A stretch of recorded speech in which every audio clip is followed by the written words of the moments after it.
Aprovechando la oportunidad, y un poco fuera de programa, el programa lo tienen ustedes en las carpetas, queremos presentar en este momento al señor Ambrosio Bertolotti, vicepresidente para América Latina de la Federación Mundial de Cámaras, la World Chamber Federation, con sede en París, que quisiéramos también que dé su visión y aporte, aprovechando esta instancia histórica que estamos llevando a cabo aquí en la Costa del Sur. Adelante, Ambrosio.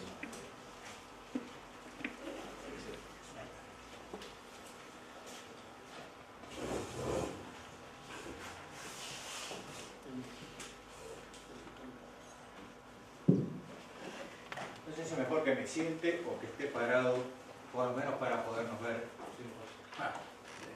Quizá. Señor presidente del Centro Comercial e Industrial de Cerro Largo, Miguel Mestre, presidente de la Cámara de Comercio, Carlos Pereira, señor representante José Churramendi, el señor intendente, empresarias, empresarios, amigos todos. A lo largo y ancho del mundo, las organizaciones como el Centro Comercial e Industrial de Cerro Largo y la Cámara de Comercio se han dedicado a la tarea de la defensa y el desarrollo de la empresa y el empresario privado, convencidos que es esta la unidad económica que genera la riqueza para las naciones, es la verdadera generadora de mano de obra. Y cómo hemos ejercido las distintas cámaras del mundo, porque si ustedes vieran en el mundo, todos hacemos lo mismo, con distintos caminos, pero siempre apuntamos a la defensa de esta unidad económica. Y la defensa de la empresa la hacemos básicamente a través de la defensa de determinados principios, sin los cuales no existiría la empresa privada. ¿Y quién nos ha inspirado con estos principios? Creo que todos estaremos de acuerdo. Es Adam Smith. Adam Smith, que es este economista escocés, fue él quien crea la economía política y quien habla de la economía de mercado. Si pensamos nosotros que el principio básico que nosotros todos tenemos que defender es el principio de la libertad, sin cuya existencia ni siquiera tendría sentido definir los otros, es que tampoco existiría la empresa privada como tal o como la pensó en su momento Adam Smith. Si miramos para atrás en la historia, no había libertad en los seres, en los habitantes del planeta, para elegir el comercio, el arte o la profesión para la cual ellos se sentían más aptos. Si pensamos en la India, que es el país más antiguo de la Tierra, su población estaba dividida en 5 castas. Solo una de ellas, conocida la casta de las Vaishyas, podía hacer transacciones comerciales, integradas por pequeños artesanos, industriales y mercaderes, solo ellos. El resto de la población no lo podía hacer. Después vienen los señores feudales, a los cuales las monarquías les daban grandes extensiones de tierra para que ellos las administraran. ¿A cambio de qué? De que los defendieran ante posibles ataques o del propio país o del exterior. Con lo cual no había libertad para elegir lo que uno sentía o sentía la vocación. Después vienen algunas organizaciones privadas, se crean los gremios de comerciantes. Y básicamente estos gremios se crean porque cuando los comerciantes salían a negociar a otros países, lo hacían con caravanas que generalmente eran asaltadas. Y entonces deciden unirse justamente para tener más fortaleza en sus viajes al exterior. ¿Y qué vendían? Vendían más bien artesanías. Con lo cual, los artesanos se dieron cuenta que ellos querían tener su poder y crearon también las corporaciones de artesanos, donde la figura principal era el artesano, que era el jefe de todo. Después ellos tenían un oficial artesano y después tenían un aprendiz. El aprendiz simplemente trabajaba en estas corporaciones simplemente por el alojamiento y la comida. Pero era muy difícil entrar en esas corporaciones, no había libertad. O se pertenecía a esas corporaciones o no se podía ejercer ese oficio. Y sin duda, los grupos cercanos al poder guardaban para ellos todos aquellos negocios más rentables. Pero ¿qué pasa? Viene la Revolución Francesa y se instala definitivamente el principio de la libertad. Y a partir de ese momento, la gente puede elegir a qué se quiere dedicar. Y ahí nace el empresario privado en todo su potencial. Se despierta una creatividad que estaba oculta, a la cual no se le permitía llegar a la gente. Y hay un desarrollo exponencial del empresario privado.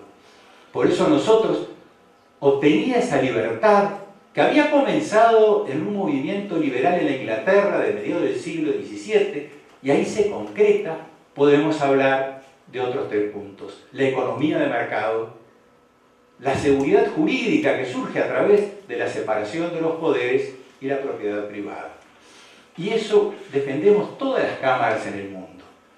¿Y cómo colaboramos además con el desarrollo? Y justamente en la parte práctica, colaborando con la tarea empresarial propiamente dicho, juntando puntos de compra y de venta, colaborando con la gestión del empresario, curso de gerenciamiento, de logística. Esa ha sido nuestra tarea.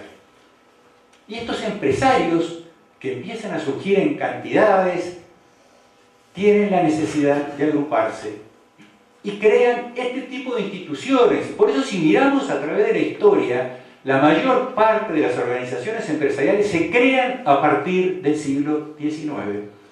Hay algunas excepciones, creo que la Cámara de Barcelona es del año 1300, pero por supuesto que en aquella época no defendía la empresa privada porque no existía como tal. Y pasados 200 años, yo creo que es bueno detenernos y pensar si hemos apostado bien, si la empresa privada era lo que nosotros pensábamos que era el factor de desarrollo del mundo. Y yo digo que los 200 años estos que han pasado, el mundo ha disfrutado de un desarrollo económico, tecnológico y por ende social, como no había disfrutado en toda la historia de la humanidad. Y basta simplemente hacer un pequeño repaso. Aparece el tren, aparece el auto, aparece el avión, pusimos un pie en la luna, aparece la electricidad, aparece el telégrafo, aparece la televisión. Es innombrable todas las comodidades que se le pudieron dar al ser humano. Pero no solo en bienes materiales. La expectativa de vida se duplicó, la mortalidad infantil ha caído a cifras nunca vistas hasta entonces. Tenemos la suerte que un tal Alexander Fleming inventó la penicilina, cambió la medicina, se hicieron los primeros trasplantes de órganos y estamos en el siglo del genoma humano. Con lo cual, ¿qué deberíamos decir? Hemos hecho una gran tarea, y estoy convencido que sí, pero todavía nos falta.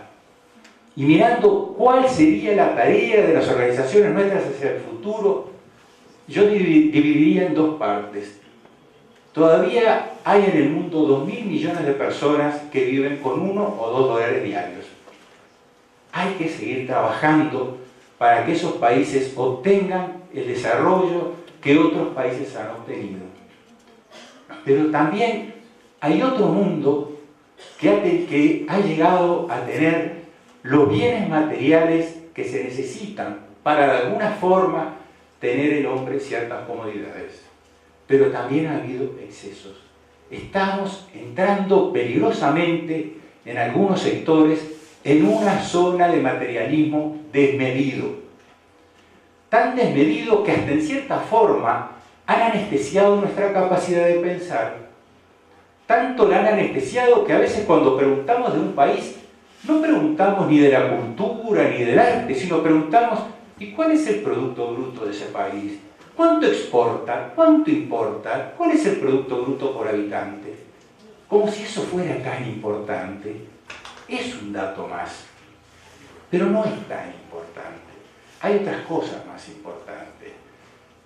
Si uno compara Honduras, por ejemplo, con Finlandia, con Suiza y con Francia, el Producto Bruto por habitante de estos 3 países es enorme, infinitamente superior al de Honduras. ¿Y qué podríamos concluir con esto? Qué bien viven los ciudadanos de estos países. La verdad que han alcanzado un grado de felicidad extraordinario. ¿Y saben qué? No es así. El índice de suicidio en esos 3 países es 4 veces superior al de Honduras. No nos engañemos.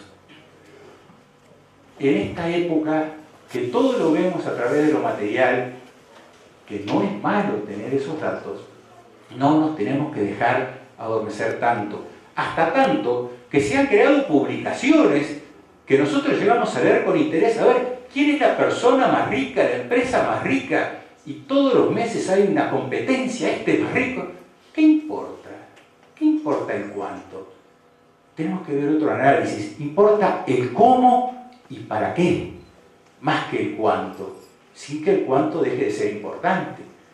Está el materialismo de esta época, que vemos que las últimas crisis financieras que ha tenido el mundo no fueron como consecuencia de hechos de la naturaleza ajenos a la voluntad del hombre.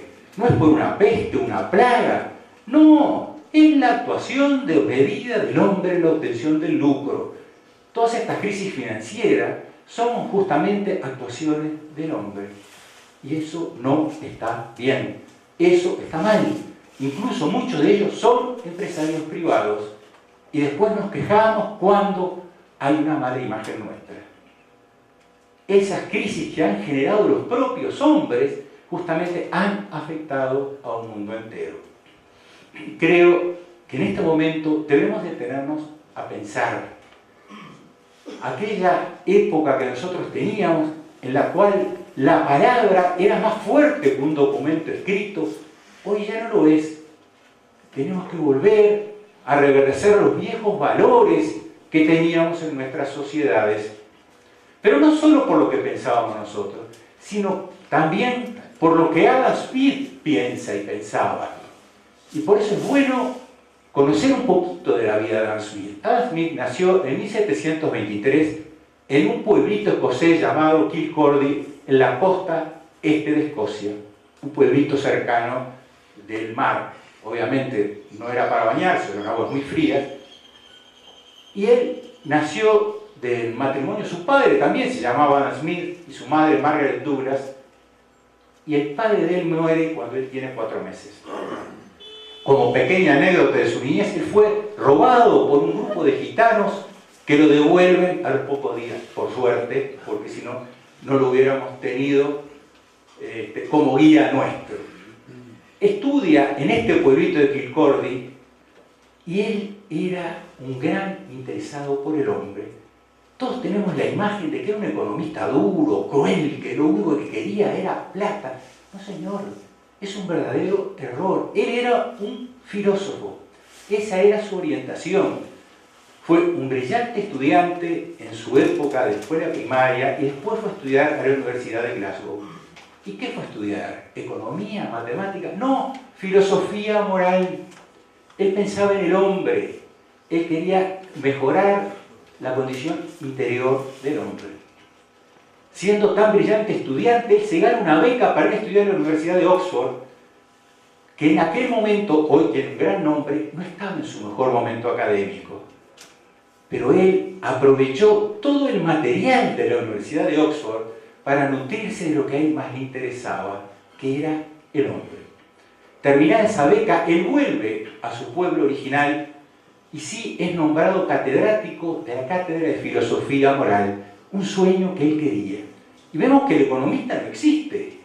¿Cómo este economista, que es el que crea la economía política, tenía 35, 40 años y no hablaba de economía? Crea su primer gran libro que se llama, el libro es el sentimiento, la teoría de los sentimientos morales. La teoría moral de los sentimientos, perdón. Y este libro impacta a la sociedad de la época, que hablaba del hombre. Y él sostenía, a diferencia de lo que otros decían, que el hombre no es un ser egoísta. Lo que pasa es que el hombre tiene muy desarrollado su amor propio, que no es malo tener el amor propio desarrollado. Pero ahora había que ayudarlo a generar empatía. ¿Qué es la empatía?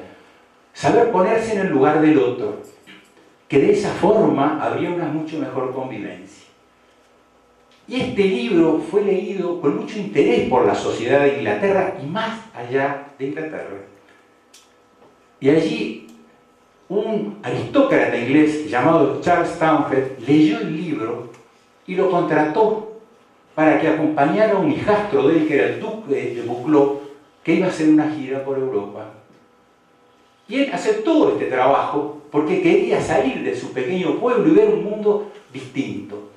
Va a Suiza y se encuentra con Voltaire. Voltaire enviaba a sus alumnos a escuchar sus conferencias, que no eran de economía, eran justamente de filosofía moral.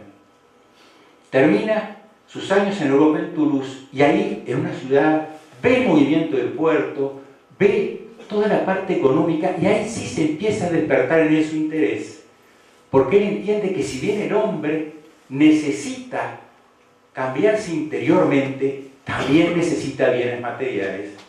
Pero se daba cuenta que, de acuerdo al mercado de esa época, eran inaccesibles para la mayor parte de la gente.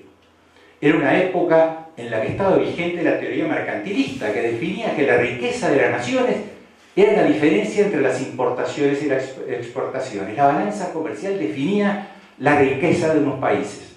Claro que eso alentó a que las grandes potencias fueran a colonizar otros países. ¿Para qué? Para obtener una materia prima barata que la llevaban a la metrópoli y luego la reexportaban con valor agregado. También estaban los fisiócratas, otra teoría que decía que la riqueza estaba en lo que nos da la tierra, la minería y la agricultura. Y Adam Smith crea su gran obra que se llama La riqueza de las naciones, y él otra vez más tiene al hombre y dice: la riqueza de las naciones está en el trabajo, en la organización del trabajo, está el hombre en el centro de la riqueza. Y él sostenía que la eficiencia del trabajo era lo que en última instancia bajaba los costos para que la gente pudiera beneficiarse. Era evidentemente liberal en extremo, hablaba de la economía de mercado, hablaba de la competencia, y eso le llevó grandes problemas con aquellos empresarios que en la época mercantilista tenían los monopolios de las tareas principales y de transporte de mercaderías desde las colonias. Ese era su pensamiento.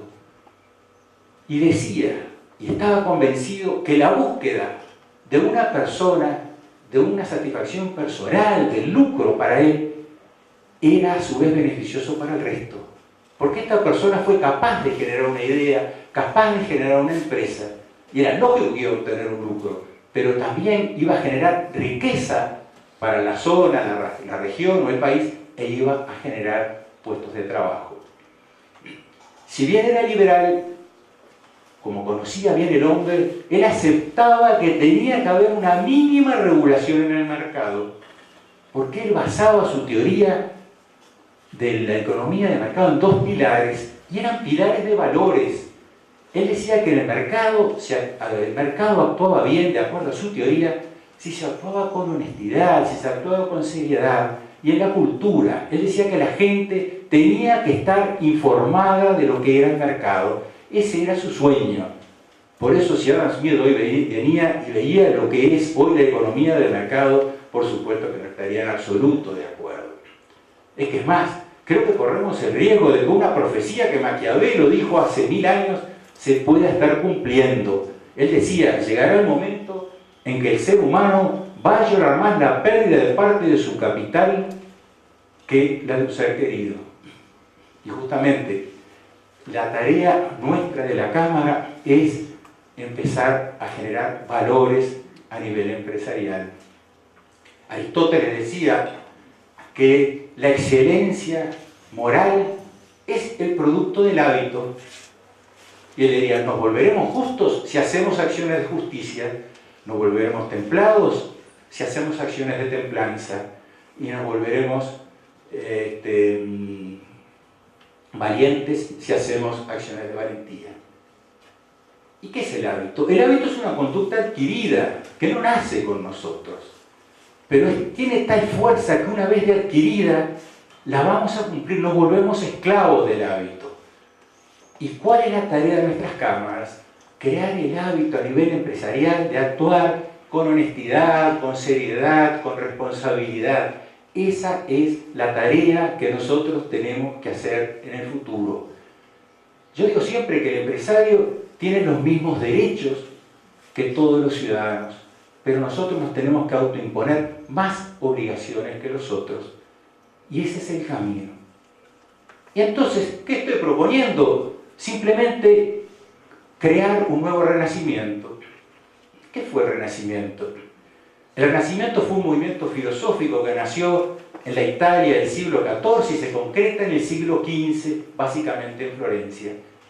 Y luego del oscurantismo de la Edad Media llega el Resurgimiento con el Renacimiento. ¿Y cuál era la filosofía del Renacimiento? Poner al hombre en el centro del universo. Hasta ese momento la filosofía, la pintura, el arte, ¿de quién hablaba? De los dioses, de los ángeles, de los santos. Y se dijo, pero ¿por qué no poner en el centro la obra mejor hecha por cualquiera sea el Dios? Era el hombre. Y ahí nace el ícono del Renacimiento, que es Leonardo da Vinci. Nacen dramaturgos como Shakespeare y Cervantes, Galileo Galilei, Cristóbal Colón, el fruto del Renacimiento. Y ni hablar Miguel Ángel, que además Miguel Ángel surge de la escuela que los Medici habían creado justamente para desarrollar la capacidad del hombre. Ahí empieza a aparecer la luz del hombre en toda su potencia. Y por supuesto, pasados los años, además de crear, surgir la creatividad del hombre, que hasta ese momento era limitado, existe la libertad, surge esta explosión que hace que el mundo tenga el desarrollo que hemos tenido. Simplemente termino con una reflexión. Creo que el valor de la riqueza de una persona, de una empresa y de una nación, antes que medirse por la cantidad de dólares, euros u oro o cualquier otra unidad, habría que medirlo por la calidad de los valores que guiaron a quienes obtuvieron esa riqueza. Muchas gracias.